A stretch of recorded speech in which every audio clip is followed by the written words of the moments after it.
Canadians love their cars, right? We love to get a fancy new car because it's so darn easy to go and get a car these days. So we're going to talk about the ways in which you can go about financing things. And we're going to use two simple examples. We're going to talk about a debtor and we're going to talk about a saver. Let's first examine the debtor because most Canadians are on the top part of the ledger here. They are the debtor. So what does that mean? Well, we need, I don't really care what the number is, but I'm just going to say, we need 40K to get a vehicle because again, we had the baby, we got the house, all those things. So what they're going to do is they're at the zero line here. They're going to go into the bank or the dealership and they're actually going to drop way down and they're negative. And what they have to do is they have to agree on someone else's terms to come back and now make a monthly or a biweekly payment for, in some cases, all the way up to 8 years in Canada. You can stretch these loans out for cars very, very far.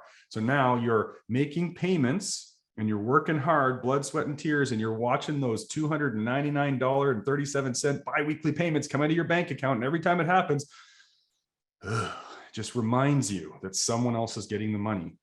Now, what you do is you work for those 8 years and you get all the way up here just to get back to zero. And by then, you have an 8-year-old vehicle, or maybe you have extra kids, or maybe your husband or wife went to work now. So now we have 2 incomes possibly, but well, if we have 2 incomes, now we got to get 2 cars, or we got to upgrade the older car. So what are we going to do? We're going to go all the way back down into debt. And you know what? Maybe you're earning more. Maybe you decide now you're going to get a fancier car. So now you're even more debt and the payment is even larger. And now we're flowing that money back. And we think everything's all well and good as long as we can continue to make that payment. There is a hidden problem that you're not aware of. And that's what we help our clients do. We help them solve problems that they didn't even know they had yet or haven't shown up yet. The problem is, what happens if life happens? God forbid you get ill, you get hurt, you lose your job, the economy takes a turn. Who knows what? They change your industry. Many, many things can happen that may interrupt your ability to make your payment. And if your ability to make your payment gets interrupted, you don't actually own anything until the last payment is made. We know what's going to happen if you can't make your payments. Maybe that was you, but we've all known someone who's had a vehicle repossessed, or they filed bankruptcy, or they had to fire sell their home. You don't actually own anything until the final payment is made. How does that make you feel? It should make you feel extremely uncomfortable and a bit vulnerable. Everything's all good until it isn't. And so that's exactly where the banks want you. You continue to make those payments. And now, if we go all the way down through life, yeah, we've been able to get all of the things that we needed throughout life. Let's assume it all just went good and you've been able to do all this and no repossessions, none of those things. That's the worst case scenario. But at the end, we're right back where we started, zero. Okay. Now let's take a look at, we have some very clever people out there. God bless them. Look, you do the best you can with the knowledge and resources that you have. There's nothing wrong here. We're not beating up on you. The debtor is aware. They know that they're paying interest. They know how much they're going to pay because it's all wrapped up in the financing. They know what the payment is going to be, and they know when it's all said and done exactly how much interest they have to pay, right? So now, having said that, maybe the debtor one day becomes the saver and he says, no, I learned that lesson. I am not paying all this interest to other people. What I'm going to do is I'm going to pile up money. I'm going to save money. Where are they going to save it? They're going to save it in someone else's bank.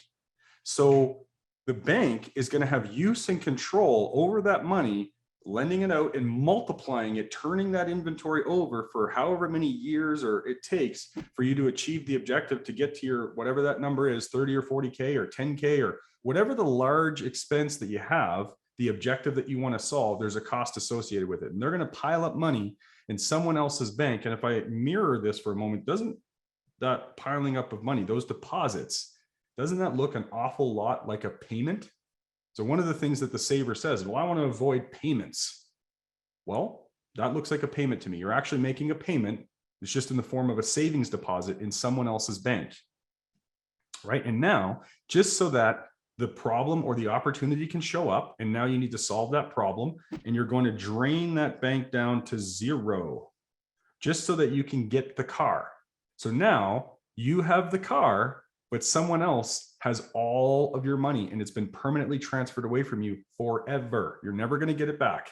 And now what do you have to do? Well, you have to be very disciplined, because you know the car is only going to last so long and life will happen. So what you need to do is go and pile up money again in someone else's bank so that you're prepared for your next large expense or whatever the next opportunity that you need to solve. And now if you, again, examine this simple graph here, does the saver actually wind up in much better of a spot than the debtor? And the answer is no, because they're piling up money and then they're draining it down, and they're always interrupting the momentum that's being created on their money. They're taking that financial energy, the growth potential. Every dollar can grow and multiply into more dollars. And we want to harness that energy. We want to put that energy back into our own grocery store, i.e. the life insurance company that we co-own, so that they can multiply those dollars and share more with us. But what we're doing is we're transferring all that energy to someone else and letting them multiply the dollars. And what the saver is blissfully unaware of, God bless them, they are unaware of what are they actually giving up. They can see that they're not paying interest, but what they can't see is the opportunity of what they could grow that money into, the lost opportunity cost. Every single time you spend $1, you've permanently given up that dollar and the opportunity to grow it. So you're either going to pay interest to someone else, or you're going to lose out on interest you otherwise could have earned.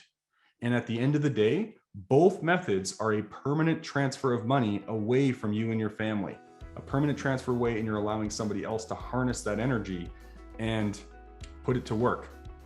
Every payment, whether it's principal, interest, or a savings deposit, I don't care what it is, every payment is a deposit into someone else's bank.